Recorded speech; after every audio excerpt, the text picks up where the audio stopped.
1958, a spectacular year. Brazil wins the Football World Cup in Sweden, Austrian Airlines takes off, and Prince Albert of Monaco is born. 1958 is also the year of birth of the new refinery in Schwechat.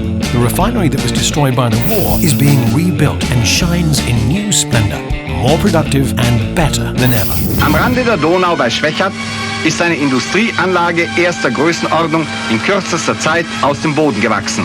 Die neue Großraffinerie der österreichischen Mineralölverwaltung. And because the Schwechat Refinery is so important to all of us, we're now sharing our success story with you. A story that we've been writing for 60 years now.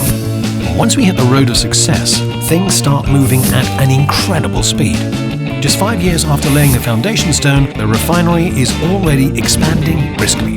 While Woodstock shakes the music world in 1969, there is the first ethylene plant built in the refinery. This marks the company's entry into the petrochemical industry.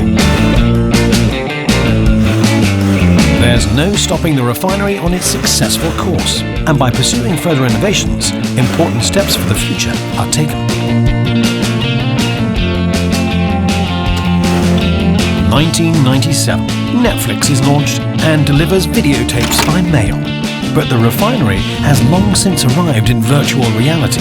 Apprentices and employees train for emergencies on the 3D simulator with virtual reality glasses. After all, safety is paramount, together with the environment and quality.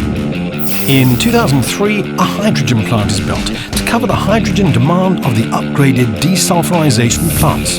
From 2004 onwards, the Schwechat Refinery produces only sulfur-free fuels, 5 years earlier than the EU requires. A mammoth project is the expansion of the petrochemical section in 2005. Since then, the Schwechat Refinery, together with Borealis, counts as one of the most important plastic production plants in Europe.